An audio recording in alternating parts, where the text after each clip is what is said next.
consejo de la palabra del Señor Jesucristo, el estudio de esta bendita tarde, y les invito a abrir las Sagradas Escrituras en la carta del apóstol Pablo a los Efesios, en el capítulo 3. Y les invito a que miremos del versículo 1 hasta el versículo número 6. Efesios capítulo 3, versículos del 1 al 6. Síganme ustedes con su mirada en esta lectura, de pie, con toda reverencia, porque esto es la palabra bendita del Señor Jesucristo. Dice así la palabra del Señor: por esta causa yo, Pablo, prisionero de Cristo Jesús por vosotros los gentiles, si es que habéis oído la dispensación de la gracia de Dios que me ha sido dada para con vosotros, a saber que por revelación me fue declarado el misterio, como antes he escrito en breve, leyendo lo cual podéis entender cuál sea mi inteligencia en el misterio de Cristo, el cual misterio en los otros siglos no se dio a conocer a los hijos de los hombres, como ahora es revelado a sus santos apóstoles y profetas en el Espíritu, que los gentiles sean juntamente herederos e incorporados y consuertes de su promesa en Cristo por el Evangelio. Aleluya. Dios les pague a la reverencia a la palabra del Señor Jesucristo, y vamos a seguir meditando en esta serie de estudios que hemos denominado los 7 misterios del reino. Y hoy vamos a hablar de un misterio más. El segundo misterio del cual hoy hablaremos es Cristo en vosotros.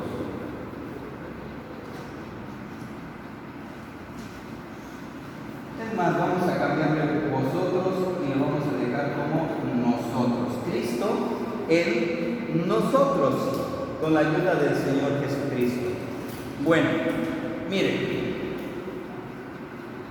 hace 8 días, en el estudio pasado, hablábamos acerca del misterio de Cristo con nosotros, el misterio de la piedad.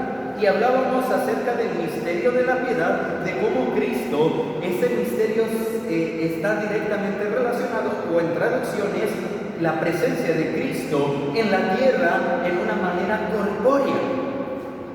Y les explicábamos que es misterio, o se trató de un misterio en su momento. ¿Por qué? Porque era algo que no estaba revelado y abiertamente a los ojos de los hombres. Ciertamente los profetas habían hablado de que Cristo se iba a manifestar y que iba a llegar desde Belén, de Judea, y que iba a estar y que iba a ser libertador y todo, pero es un misterio aún, es un misterio para el pueblo judío, pues a decir de ellos, el Cristo no ha llegado, su Cristo aún no se ha revelado. Y eso es misterio para ellos.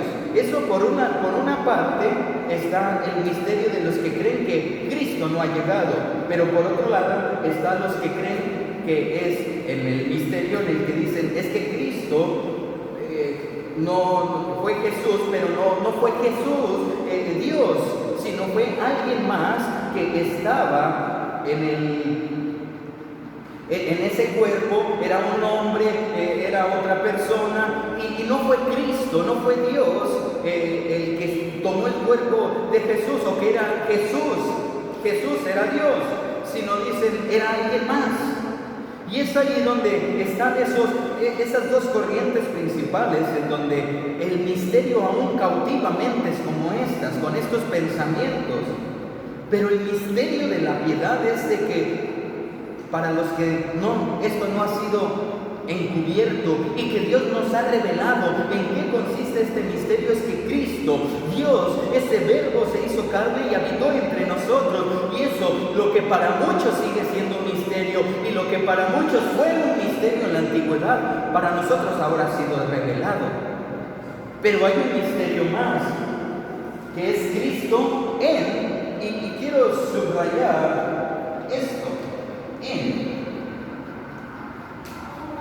Porque esto implica la presencia de Dios en, significa dentro.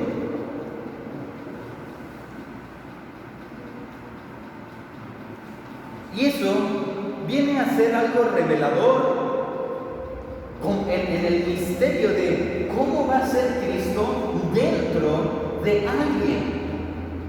Porque es importante que vayamos viendo las distinciones de Cristo y la manifestación del Espíritu Santo, cómo era en la antigüedad y cómo vino a ser después. Y es que como era en la antigüedad, era de una manera muy distinta a la de hoy y de una manera igual, muy selecta. Muy selecta. Y ahora, imagínense, si pudiéramos hablar con un levita, con un miembro simplemente de alguna tribu, cualquier tribu de Israel, y le dijéramos, es que Dios va a llegar un momento en el cual ya no va a habitar en el templo sagrado, va a llegar un momento en el cual Dios ya no va a estar en un lugar hecho de manos de hombres, sino ahora va a estar adentro de las personas. ¿Sabe qué? Dirían blasfemia. Eso es inaudito. Tú estás hablando contra lo que nosotros, Dios nos ha revelado, porque la presencia de Dios es manifiesta en su templo y el Espíritu de Dios está solamente con sus profetas y con sus reyes, con sus jueces. Y tendrían razón. ¿Por qué? Porque eso era lo que ellos conocían y era un misterio para ellos de cómo creen que Cristo va a estar dentro de las personas. Inaudito. Y es misterio porque dentro de la misma palabra de Dios, en el Antiguo Testamento, está reflejado y anunciado que el Espíritu Santo iba a ser derramado. Y no solamente eso, sino que estaría dentro de las personas. Y eso lo sabemos, yo sé que lo sabemos, que muchos de nosotros conocemos el tema del derramamiento del Espíritu Santo. Pero quiero que lo veamos desde la perspectiva del misterio.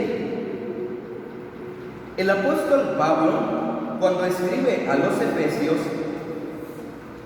les expresa y dice, miren, yo de este misterio, el cual en otros siglos no se dio a conocer a los hijos de los hombres, como ahora es revelado a sus santos apóstoles y profetas en él. Y revise su palabra del Señor, ahí la Biblia, Efesios 3:6. Efesios 3:6, y va a darse cuenta usted que al final, en esta frase dice, y consortes de su promesa en Cristo, por él, es revelado sus santos apóstoles y profetas en el Espíritu. Y está hablando del Espíritu de Dios, cómo Dios se ha revelado a través de sus apóstoles y profetas en el Espíritu. Y dice que los gentiles sean juntamente, ¿cuál es la palabra que utiliza ahí? Herederos.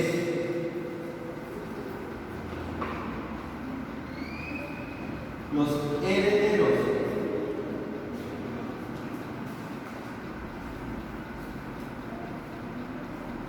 Ahora, entender esto es importante porque cuando habla de este misterio, Pablo está hablando del Evangelio, el misterio del Evangelio, y refiere a tres a tres cuestiones principales, que es el misterio de la gracia, cómo Cristo se manifiesta corpóreamente y muere por nosotros, el misterio de Cristo en nosotros y el misterio de Cristo con su iglesia.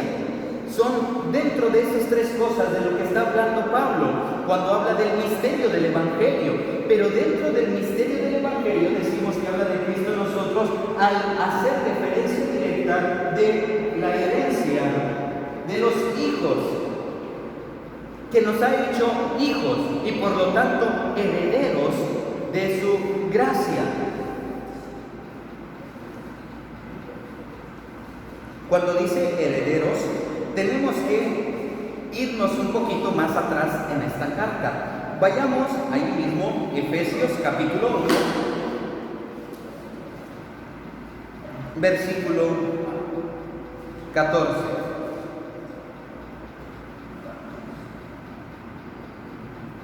Desde el 13. Dice: en el cual esperasteis también vosotros en oyendo la palabra de verdad, el evangelio de vuestra salud, el cual también desde que creísteis fuisteis sellados con el Espíritu Santo de la promesa, que es las arras de nuestra herencia, para la redención de la posesión adquirida para alabanza de su gloria. Y estaba hablando que para los herederos, para que sean herederos, debieron haber tenido una garantía, que son las arras. ¿Y qué son las arras? El mismo versículo, ahí en el versículo 14, nos explica que son el Espíritu Santo. El Espíritu Santo son las arras de nuestra herencia. ¿Qué son las arras? Digo, en algún momento ya hablamos de esto, pero retomamos, vamos a recordar. Las arras era un contrato que se hacía, un contrato comercial principalmente, en el cual había una garantía tanto del producto que se iba a adquirir de la persona que estaba pagando. Era como un seguro. Un ejemplo: el agricultor llena su huerta de varios árboles de aguacate y se los va a vender a la producción, se la va a vender a un comerciante. ¿Y qué hace este agricultor? Va y toma diferentes aguacates de diferentes árboles, toma varios de varios árboles, los junta en una caja y se los lleva. Eso se le conocería como las arras, porque es la garantía del producto que le está vendiendo. No le puede llevar todos los aguacates porque puede que sí, puede que no se haga el trato. Entonces él tiene esa garantía de que el producto que va a recibir es de acuerdo a lo que le está mostrando, de acuerdo a las arras. Es la garantía, el seguro, un adelanto de lo que va a recibir.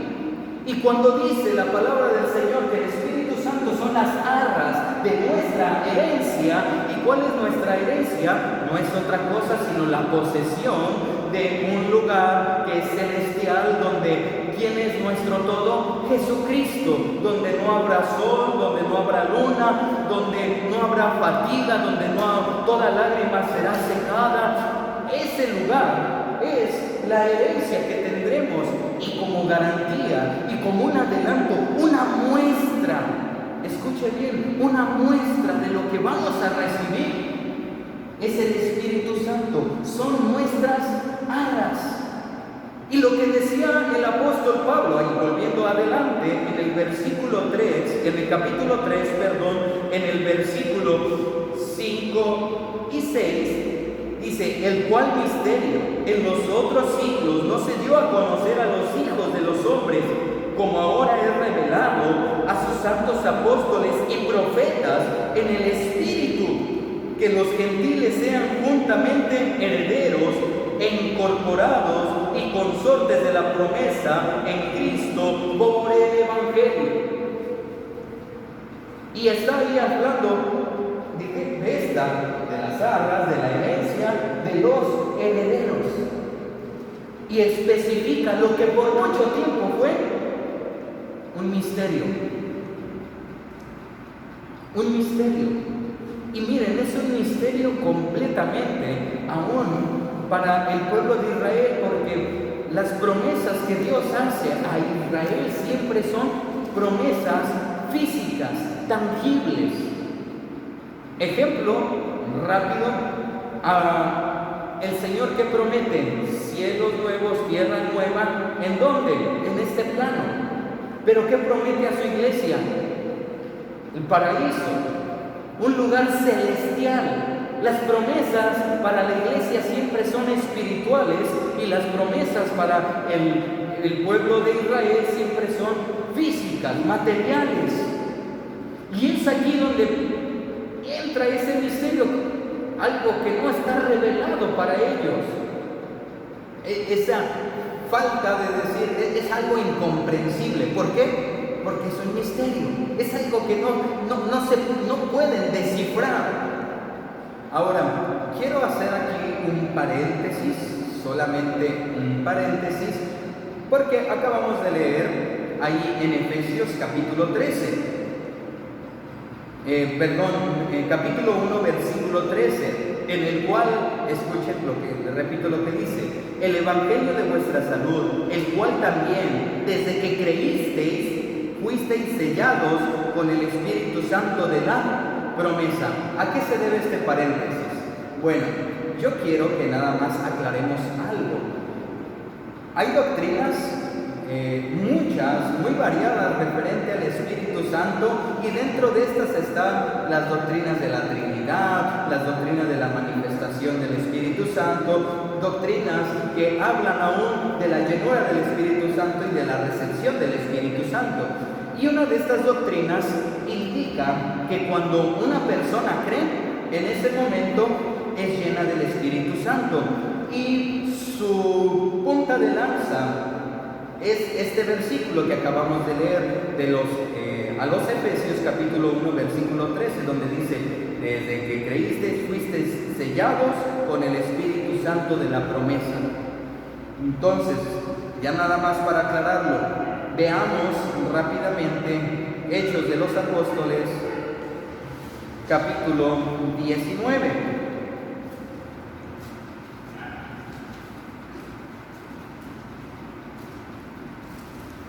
Escuche bien, vea con atención la palabra del Señor, seamos sensibles a lo que nos quiere mostrar el Espíritu Santo. Dice: y aconteció que entre tanto que Apolos estaba en Corinto, Pablo, andadas en las regiones superiores, vino a Éfeso. Acuérdese qué carta fue donde leímos que cuando fueron llenos, ¿a quienes les estaba hablando? A los hermanos de Éfeso. Entonces, ahorita Pablo está allá con esos hermanos a los que después escribió esta carta. Dice, andaba en las regiones, vino a Éfeso, y hallando ciertos discípulos, díjoles: ¿habéis recibido el Espíritu Santo después que creísteis? Y ellos le dijeron: antes ni aún hemos oído si hay Espíritu Santo. Escuche, ni ellos sabían por qué, era misterio. Entonces dijo: ¿en qué pues sois bautizados? Y ellos dijeron: en el bautismo de Juan. Y dijo Pablo: Juan bautizó con bautismo de arrepentimiento, diciendo al pueblo que creyesen en el que había de venir después de él, es a saber, en Jesús el Cristo. Ciertamente ellos ya habían sido bautizados, como al día de hoy hay muchos que han sido bautizados, pero había faltado algo: no había sido nombrado el nombre de Jesucristo, no se habían bautizado en el nombre de Jesús, y por eso ese bautismo no tenía el peso suficiente. Y ahí les dice: y oído que hubieron esto, fueron bautizados en el nombre del Señor Jesús. Se volvieron a bautizar, pero ahora sí correctamente, en el nombre del Señor Jesús. Y habiéndoles impuesto Pablo las manos, después de que los bautizó, y habiéndoles impuesto Pablo las manos, vino sobre ellos el Espíritu Santo, y hablaban en lenguas y profetizaban, y eran todos como unos 12 hombres. Cuando Pablo vuelve a escribirles en la carta que estamos leyendo en Efesios capítulo 1, versículo 13, les está diciendo eso, les está recordando ese día cuando ellos creyeron y se volvieron a bautizar y se bautizaron en el nombre del Señor Jesús. Pablo puso las manos y a los que creyeron, no todos, sino dice que fueron como ¿cuántos? Fueron 12. Y en esos 12, ahí les está escribiendo esta carta y les dice, en el cual desde que creísteis, hablando de ese momento de los Hechos, capítulo 19, fuisteis sellados con el Espíritu Santo de la promesa. Bueno, cerramos este paréntesis, espero que esto quede claro en respecto a que el Espíritu Santo no es de que en ese momento creyeron y ya fueron llenos, sino aún Pablo, ellos creyeron y después todavía Pablo tuvo que imponer las manos. Ellos recibieron el Espíritu Santo por imposición de manos, no fue cosa automática. Entonces esto quiero que lo entendamos en el nombre del Señor Jesucristo, y podemos destacar el detalle de que los hermanos de Éfeso, aunque habían sido bautizados, aunque Juan ya les había hablado y ellos conocían, para ellos el Espíritu Santo, que decían, ni sabemos, era un misterio. Y así como ellos, tantos más, aún desde la antigüedad. Y es importante que nosotros vayamos descifrando por qué un misterio, cómo trabajaba el Espíritu Santo en el Antiguo Testamento. Quiero que veamos Génesis capítulo 1, versículos 1 y 2. Génesis 1 y 2.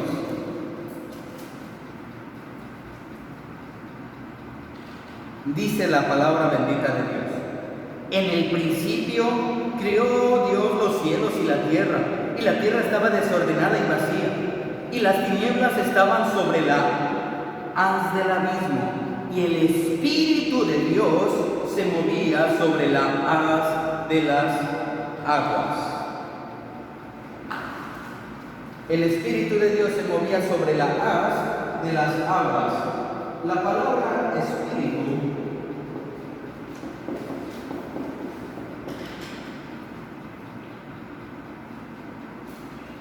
nosotros la podemos distinguir claramente, la palabra en nuestras escrituras.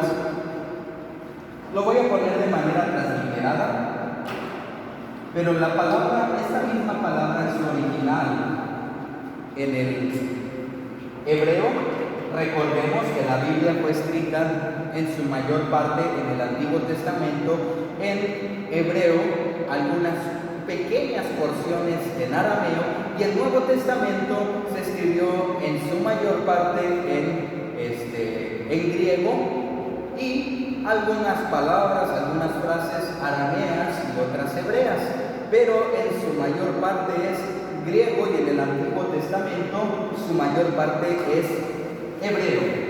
Y en hebreo, espíritu, de una manera transliterada se dice Rauch.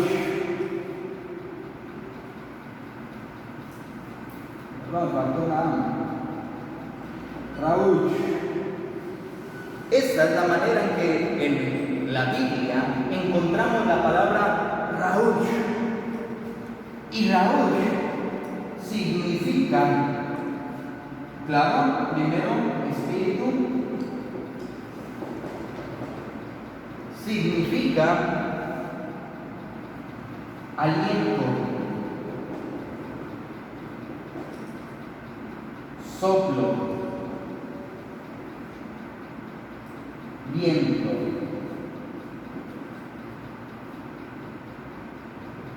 Vida.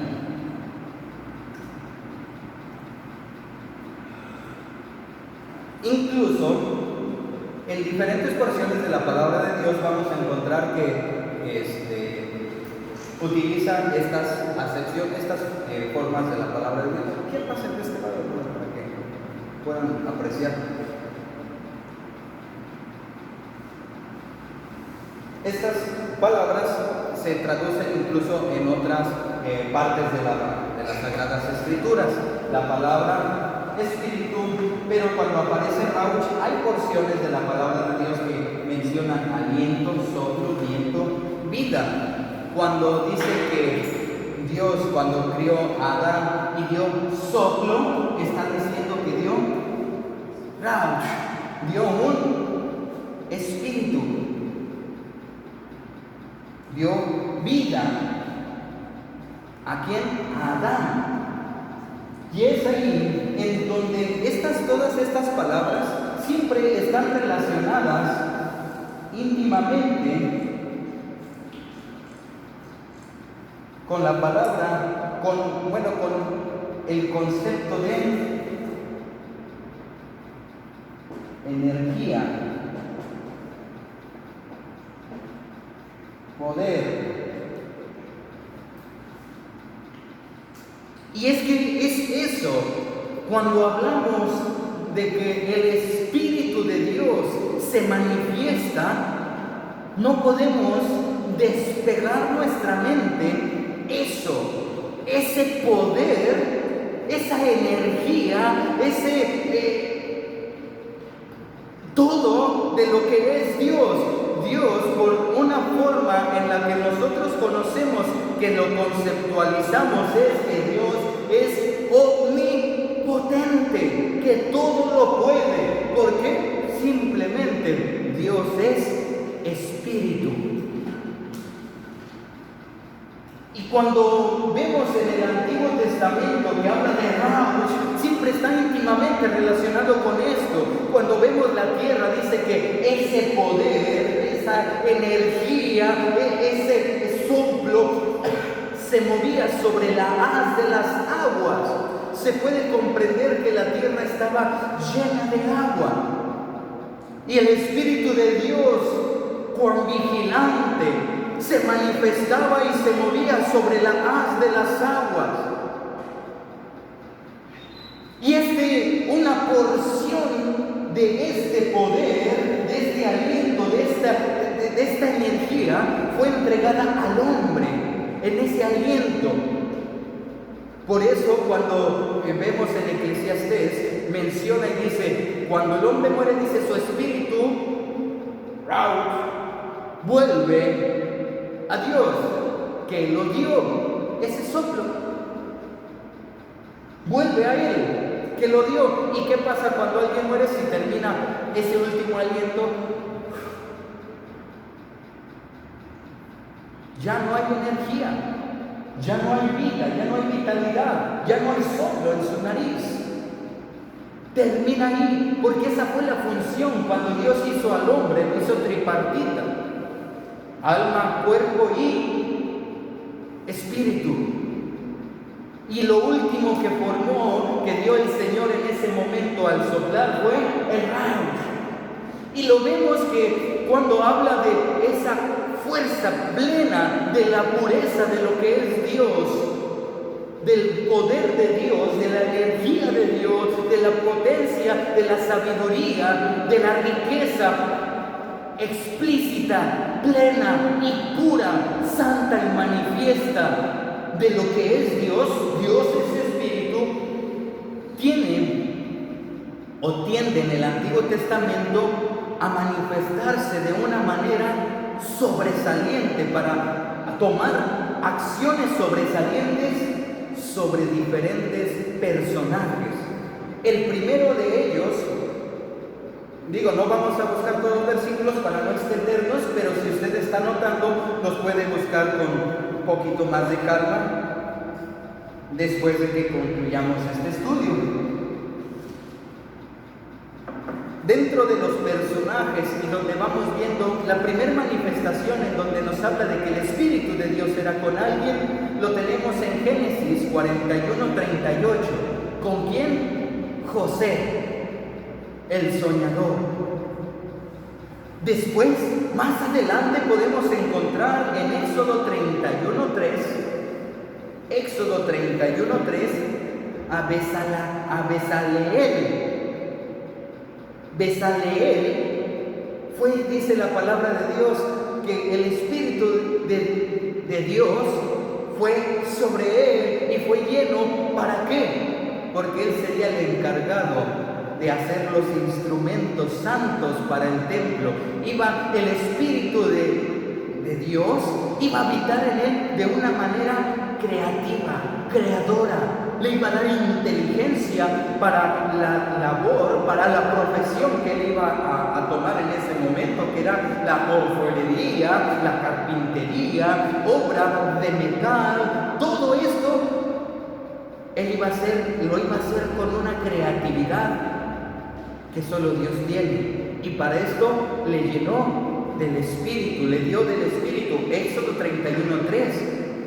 Después vemos en Números 24:2 cómo el Espíritu de Dios se posa sobre quien le place, en este caso sobre Balaam, aunque él pues no estaba actuando de una manera correcta porque fue contratado para maldecir. Imagínense qué buen profeta estaría vendiendo los dones de Dios que Dios le ha dado para hacer lo malo. Bueno, pues Balaam era uno de ellos, y cuando fue contratado para maldecir a Israel, dice Números 24:2 que el Espíritu de Dios lo embistió, fue sobre él y comenzó a profetizar.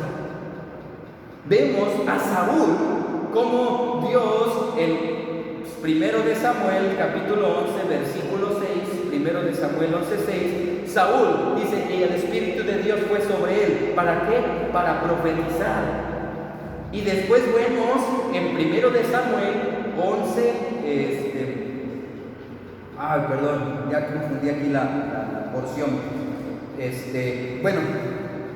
Otra manifestación ahí es cuando él tiene que tomar decisiones para la guerra y el Espíritu de Dios fue sobre él. ¿Para qué? Porque fue el que lo dirigió. Observe, aquí comenzamos a ver ese patrón de cómo el Espíritu de Dios solamente se manifestaba cuando era necesario, no era algo permanente. Y después, primero de Samuel 16:14, vemos cómo el Espíritu de Dios se aparta de Saúl definitivamente. En primero de Samuel 16:13, el versículo anterior, vemos cómo el Espíritu de Dios fue sobre David. Ezequiel 11:5, aquí comenzamos a ver cómo el Espíritu de Dios era puesto también sobre sus profetas. Ezequiel nos manifiesta, ahí en el mismo libro que lleva su nombre, Ezequiel 11:5 dice, y el Espíritu de Jehová fue sobre mí. En los jueces, en todos los jueces, no pudieron actuar por sí solos, eran hombres imperfectos y solamente lo podían hacer con la ayuda del Espíritu Santo. Otoniel, jueces 3:10, Gedeón, jueces 6:34, Jefté, jueces 11:29. Y creo que uno de los más claros que nos queda es Samsón.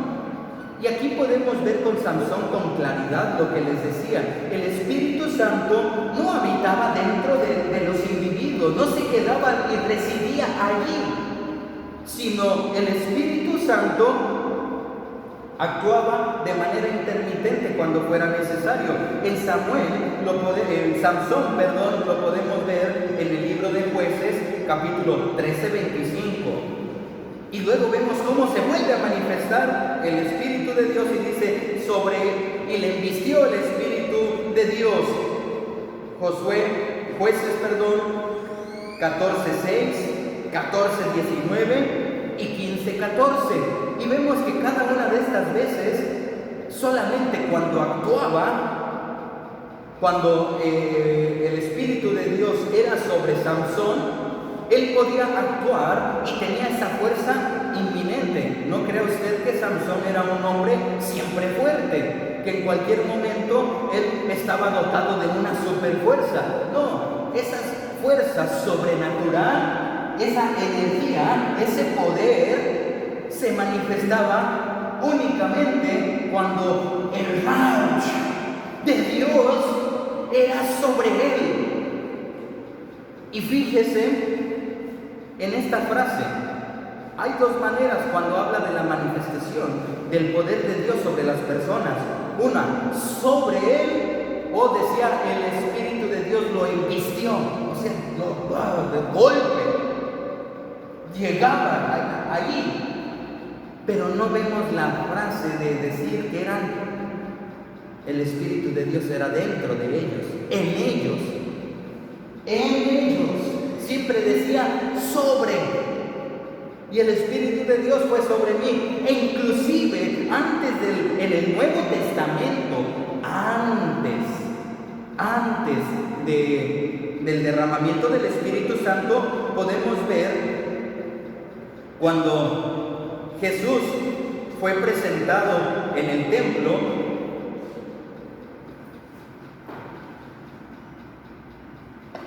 como el Espíritu de Dios también era esperado por ellos. Y dice la palabra del Señor que sobre Simeón, el Espíritu de Dios fue sobre él. Y él supo que ese que estaban llevándole a presentar era el Cristo. Y la frase se repite, sobre él y no en él. El Espíritu Santo en el Antiguo Testamento actuaba de esa manera. Y el misterio estaba revelado en que no siempre iba a ser así. Porque llegó un momento cuando Salomón hace la consagración del templo, él ora y le pide a Dios que él siempre habite que habite ahí en el templo. Él pide que la presencia de Dios esté allí. Y cuando hace la oración de la consagración, podemos ver que efectivamente Dios dijo que Él habitaría en su templo. El rauch de Dios estaría allí. Y se cumplió la palabra, porque Él dijo que estaría allí perpetuamente. ¿Qué pasó? Se cayó el templo. ¿Y qué pasó con la presencia de Dios? Entonces, ¿queda vacante? Claro que no. El mismo Jesús, nuestro Dios, Él ya había previsto un lugar en donde habitar. Y es por eso que nos dice, ¿o ignoráis que vosotros sois templo? ¿De quién? Del rauch. Y es aquí cuando en el Nuevo Testamento ya no se llama rauch, sino ahora por el idioma utiliza otro nombre. Es la misma palabra, pero por decirlo así, traducida al griego. Neuma. ¿Qué significa viento? Espíritu. Soplido, vida, aliento. Eso significa neuma. Y de esta manera la encontramos en el Nuevo Testamento. Y vemos que el neuma de Dios se manifestó cuando Jesús fue bautizado. Allí vemos que es justificado por el Espíritu. Le da el reconocimiento a Juan, y él puede, solamente Juan, él alcanza a percibir que el Espíritu Santo desciende en forma corporal como de paloma, pero era una señal para que él entendiera. Solamente él escuchó cuando dice, este es mi Hijo amado en el cual tengo yo contentamiento. Recordemos Juan 4:24 y segunda carta a los Corintios 3:17 nos dice que Dios es espíritu. Entonces ahí se manifiesta, ¿para qué? Para que Juan el Bautista, pudiera distinguir que efectivamente quien allí estaba bautizando era Jesús, al que él esperaba. Y ese espíritu, al ser espíritu, se tuvo que manifestar de una forma como. No dice que fue una paloma, dice como de paloma. O sea, la manera más fácil de cercana a tratar de distinguir qué era, dice como de paloma. Pero hasta aquí no hemos cruzado la línea, porque aquí sigue siendo el misterio. Si viajamos en el tiempo y empezamos a vivir ahí cuando está Jesús y el neuma fue bajado en forma de paloma, forma corporeal como de paloma, fue visto como de esa manera, vemos que aún el Espíritu de Dios no habita en las personas. Es más, aún vemos a un Jesús hablándole a los discípulos y sopla y les dice: tomad el Espíritu. ¿Y a poco fueron llenos del Espíritu Santo en ese momento? No, una vez más el Espíritu de Dios fue sobre ellos y no en ellos.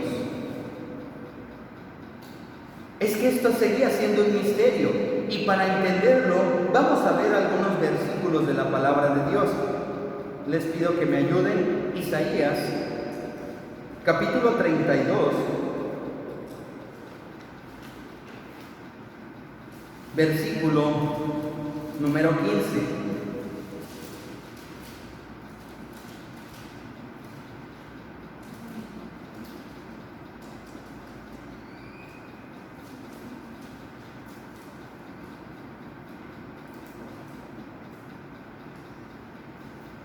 ¿Quién lo tiene? Hasta que sobre nosotros sea derramado el Espíritu de lo alto, y el desierto se convierta en campo fértil, y el campo fértil sea estimado por bosque. Amén. Hasta que sea derramado sobre nosotros el Espíritu de lo alto. ¿De qué Rauch estaba hablando? Podemos caer todavía hablando de la misma palabra en otro idioma. ¿De quién es ese Rauch de lo alto? ¿De quién está hablando? Del Espíritu Santo. Y dice: cuando sea derramado. Ya estaba ahí, vean, el aviso de que iba a ser derramado, iba a ser puesto. Vayamos más adelante, 44:3 de Isaías igual.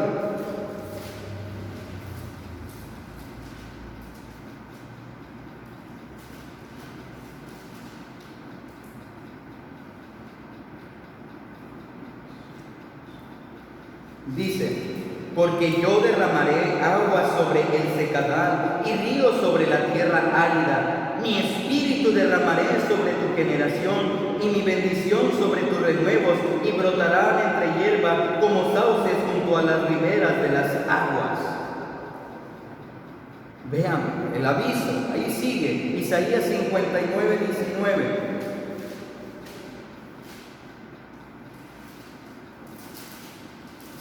Y temerán desde el occidente el nombre de Jehová, y desde el nacimiento del sol su gloria, porque vendrá el enemigo como río, mas el Espíritu de Jehová levantará bandera contra él. ¿Quién? El Espíritu. Vayamos más adelantito, Isaías 63:14.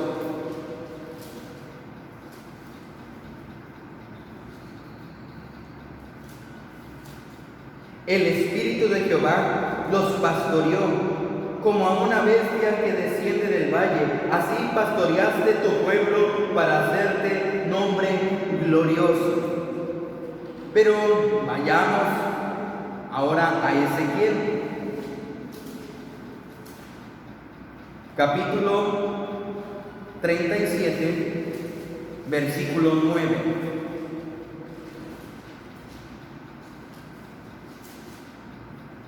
Aquí podemos ver, bueno, veamos, dice: y díjome, profetiza al Espíritu, profetiza, hijo del hombre, y di al Espíritu, así ha dicho el Señor Jehová, Espíritu, ven de los cuatro vientos y sopla sobre estos muertos y vivirán. Y profeticé como me había mandado, y entró espíritu en ellos, y vivieron y estuvieron sobre sus pies un ejército grande en extremo. Es una visión lo que está teniendo aquí Ezequiel, la famosa visión de los huesos secos. Y cuando vemos, dice, profetiza al Espíritu, profetiza al Hijo del Hombre, di al Espíritu. ¿A quién está? ¿A qué Espíritu se refiere? El Espíritu de Dios. Así ha dicho el Señor Jehová, Espíritu. Ven de los cuatro vientos. Estaba hablando del Espíritu, de lo que mismo Isaías hablaba, el Espíritu de lo alto. Y cuando vemos, dice, y el Espíritu entró en ellos. Una diferencia de sobre o simplemente arrebatarlo, de tomarlos de sorpresa, que es embestirlos. Y uno de los más que sabemos más reveladores acerca de esto, Joel, capítulo 2, versículo 28 y 29. Joel 2, 28 y 29. Y será que después de esto derramaré mi espíritu sobre toda carne, y profetizarán vuestros hijos y vuestras hijas, vuestros viejos soñarán sueños, y vuestros mancebos verán visiones, y aún también sobre los siervos y sobre las siervas derramaré mi espíritu en aquellos días. Y fíjese que este fue el versículo que tomó Pedro en la predicación, en ese momento en el cual ese misterio se abre la cortina y permite ver que el rauch, que el neuma de Dios se está derramando. Y si usted observa con detenimiento el cuadro del derramamiento del Pentecostés, dice que primero se posaron sobre ellos, como en el Antiguo Testamento, como lenguas de fuego sobre ellos. Pero la diferencia fue cuando dice que entró. Y cuando entra, se queda para habitar, porque ahora el cuerpo de nosotros viene a ser ese templo del Espíritu Santo, y viene y llega dentro de nosotros. Y es que el mismo Señor Jesús revela esta promesa tiempo antes de su muerte. Veamos Juan 4:16. Y ahorita vamos a aprender algo precioso con la ayuda del Señor acerca de esta promesa. Juan, Evangelio según Juan, capítulo 4, versículo 16.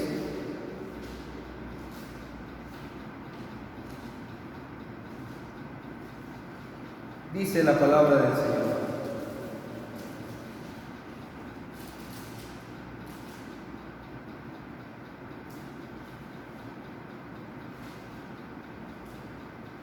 perdón, estoy confundiendo, es 14:26.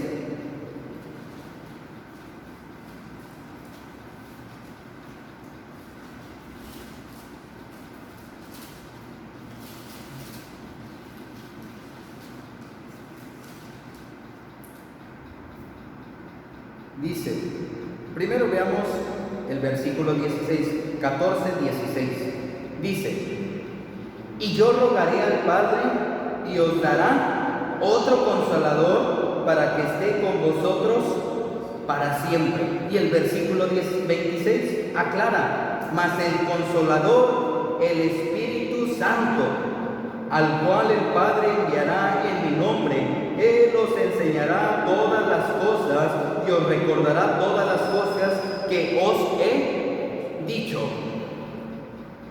Imagínense todo lo que estamos leyendo, las palabras del Señor, ¿cómo iban a ser recordadas? Si ahorita yo creo que si hablamos de este estudio y les pregunto dentro de 8 días, pues ya mucho se nos habrá olvidado. Ahora imagínense los profetas, los discípulos del Señor, ¿cómo lo hicieron? El Espíritu de Dios fue con ellos y Él les recordó todas las cosas que miramos aquí. Y la promesa de Jesús dice, enviaré otro consolador. Y después especifica, más el consolador, el Espíritu Santo. Y les especifica quién es este consolador. Pero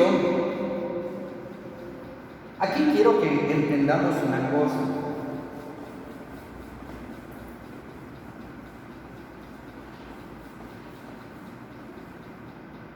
Este versículo, muchos que están envueltos en la doctrina trinitaria, dicen, es que ahí vemos que ahí está la otra persona de Dios. Vemos a alguien más y Jesús mismo les dice que va a ser otro. Pero fíjese que es lo precioso que vamos a desnudar rápidamente la traducción de Juan 4:16. La palabra otro.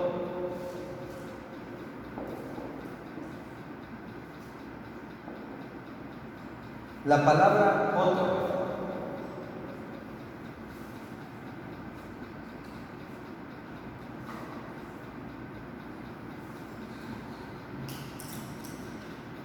Nosotros en español solamente utilizamos esta palabra para referirnos a algo más.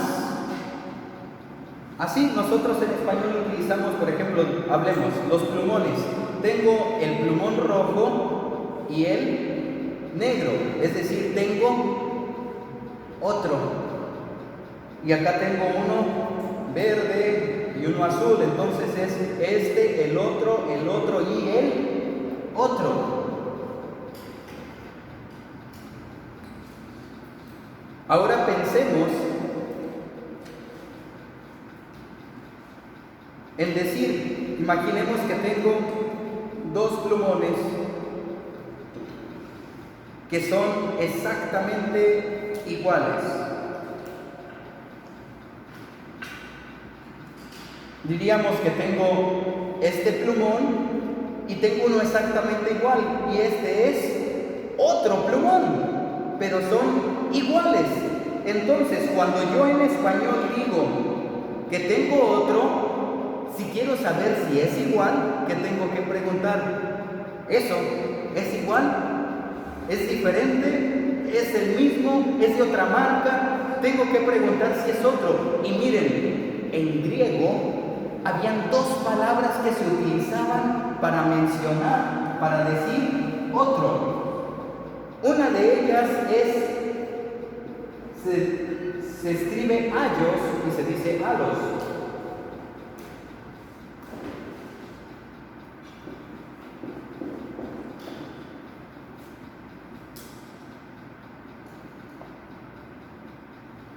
Y la otra es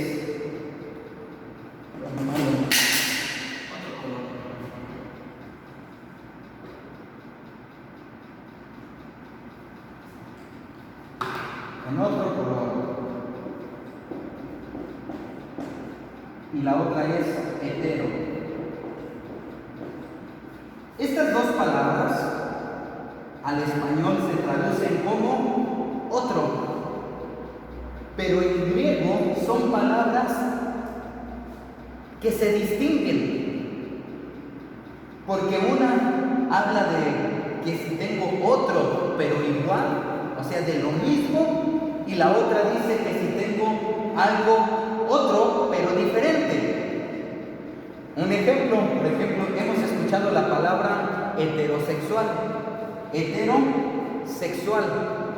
Hetero y la palabra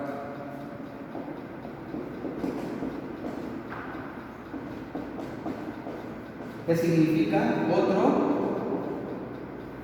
sexo. Las personas heterosexuales nos gustan las personas de el otro sexo. Si es hombre, nos gustan las mujeres, y a las mujeres les gusta el otro sexo, que es los hombres. Entonces, ahí utiliza, pero vemos que hetero en griego se utilizaba para hablar de otro, pero diferente, de algo diferente. Era como decir, tengo este plumón y tengo otro. Tengo este y tengo este hetero, este otro. ¿Por qué? Porque no son iguales.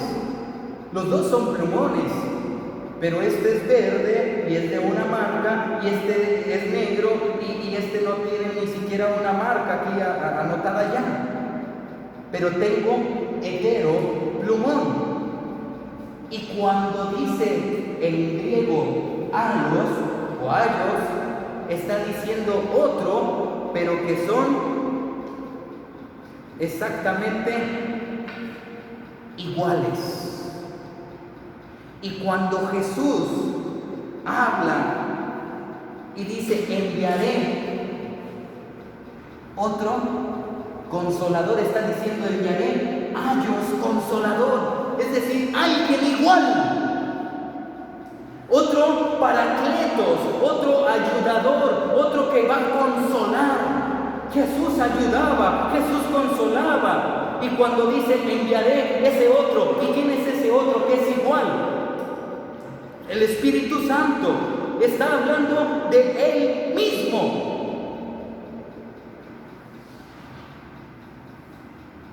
Y es ahí donde podemos nosotros distinguir que no estaba hablando de alguien diferente, sino de alguien igual, pero que era en otra forma, en otra manera, pero era el mismo, era otro consolador. Y ahí vemos cómo Jesús les está haciendo previo a que se derrame ese espíritu. Les dice, enviaré otro consolador. Y no utiliza la palabra hetero, no utiliza esta, sino utiliza esto. Y es ahí donde podemos distinguir que Jesús estaba hablando acerca de sí mismo. Y conocemos el momento cuando se revela. Y vemos claramente en la manifestación del Espíritu Santo. Basta que vayamos y veamos Hechos de los Apóstoles, capítulo 1, versículo 8.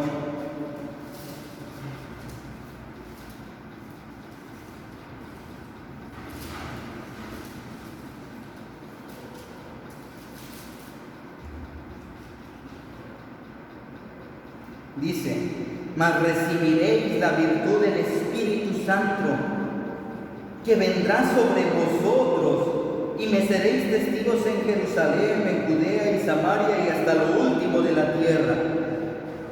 Y vemos la reunión de todos, y en el capítulo 2 dice, y como se cumplieron los días del Pentecostés, estaban todos unánimes juntos, y de repente vino un estruendo del cielo, como un viento recio que corría, el cual hinchó toda la casa donde estaban sentados, y se les aparecieron lenguas repartidas como de fuego, que se sentó sobre cada uno de ellos, y fueron todos llenos del Espíritu Santo, y comenzaron a hablar en otras lenguas como el Espíritu les daba que hablase. Moraban entonces en Jerusalén judíos, varones religiosos de todas las naciones debajo del cielo. Y hecho este estruendo, juntóse la multitud y estaban confusos, porque cada uno les oía hablar en su propia lengua, y estaban atónitos y maravillados, diciendo, he aquí, ¿no son galileos todos estos que hablan? ¿Cómo pues les oímos nosotros hablar cada uno en nuestra lengua en que somos nacidos?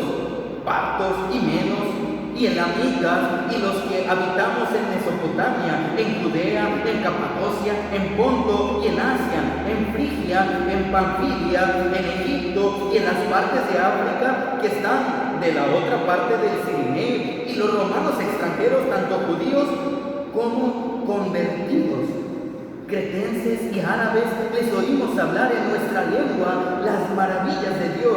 Y estaban todos atónitos y perplejos, diciendo los unos a los otros: ¿qué quiere ser esto? ¿Qué significa esto que está pasando? Mas otros, burlándose, decían que han de estar llenos de mosto. Entonces Pedro, poniéndose en pie con los 11, alzó su voz y hablóles diciendo: varones judíos y todos los que habitáis en Jerusalén, esto sea notorio y oíd mis palabras, porque estos no están borrachos como vosotros pensáis, siendo la hora tercia del día. Mas esto es lo que fue dicho por el profeta Joel. Y será que en los postreros días, dice Dios, derramaré mi espíritu sobre toda carne, y vuestros hijos y vuestras hijas profetizarán, y vuestros mancebos verán visiones, y vuestros viejos soñarán sueños, y cierto sobre mis siervos y sobre mis siervas en aquellos días derramaré mi espíritu, y profetizarán, y daré prodigios arriba en el cielo, y señales abajo en la tierra, sangre y fuego y vapor de humo. El sol se volverá en tinieblas y la luna en sangre, antes que venga el día del Señor grande y manifiesto. Y será que todo aquel que invocare el nombre del Señor será salvo. Y vemos ahí a Pedro hablando, y a él es el primero que ha comenzado a profetizar y hablar, ya lleno del Espíritu Santo. El Espíritu Santo habita dentro de él, ha transformado al Pedro que era impulsivo. Ese Pedro impulsivo pudo haberse parado después de escuchar que los señalaban por borrachos, y el otro Pedro hubiese parado a golpear a uno que otro para defender a los que estaban ahí. Pero este Pedro se para sin temor a morir, lleno del Espíritu Santo. Este misterio queda revelado, Cristo en cada uno de ellos, y podemos seguir viendo hacia adelante cómo el Señor empieza a llenar a creyentes, a los que le han recibido, y vemos que no solamente judíos, sino aún están llenos del Espíritu Santo gente que no era judía. Vemos a los gentiles llenándose del Espíritu Santo, empezando por la casa de Cornelio y siguiéndose así en cada una de las iglesias. Y ahora yo pregunto, ¿el Espíritu Santo habita en nosotros? ¿O seguirá siendo un misterio para nuestras vidas? ¿Seguirá siendo un misterio de decir, pues es que yo creo que el Espíritu Santo ha de ser de esta manera? El Espíritu Santo es para los adultos. El Espíritu Santo es solo para los pastores. Este debe de dejar de ser misterio para nosotros. Ciertamente entre los 120 estaban 12 discípulos, pero los demás, esto nos habla de que Dios no discrimina ahora como para un momento solamente, sino está dispuesto: y derramaré mi espíritu sobre toda carne. Busquemos la llenura del Espíritu Santo y que esto deje de ser misterio para nosotros. Recordemos que el Señor lo prometió y ha enviado ese Consolador para nosotros, para que esté con vosotros hasta el fin de los tiempos, hasta el fin del mundo. Bendito sea el Señor Jesucristo. Vamos a ponernos de pie. Si hay alguna pregunta, alguna duda, les recuerdo, les invito a que pues la envíen sus comentarios o personalmente a su servidor, y con la ayuda del Señor Jesucristo la estaremos aclarando. Gracias al Señor Jesucristo por esta enseñanza.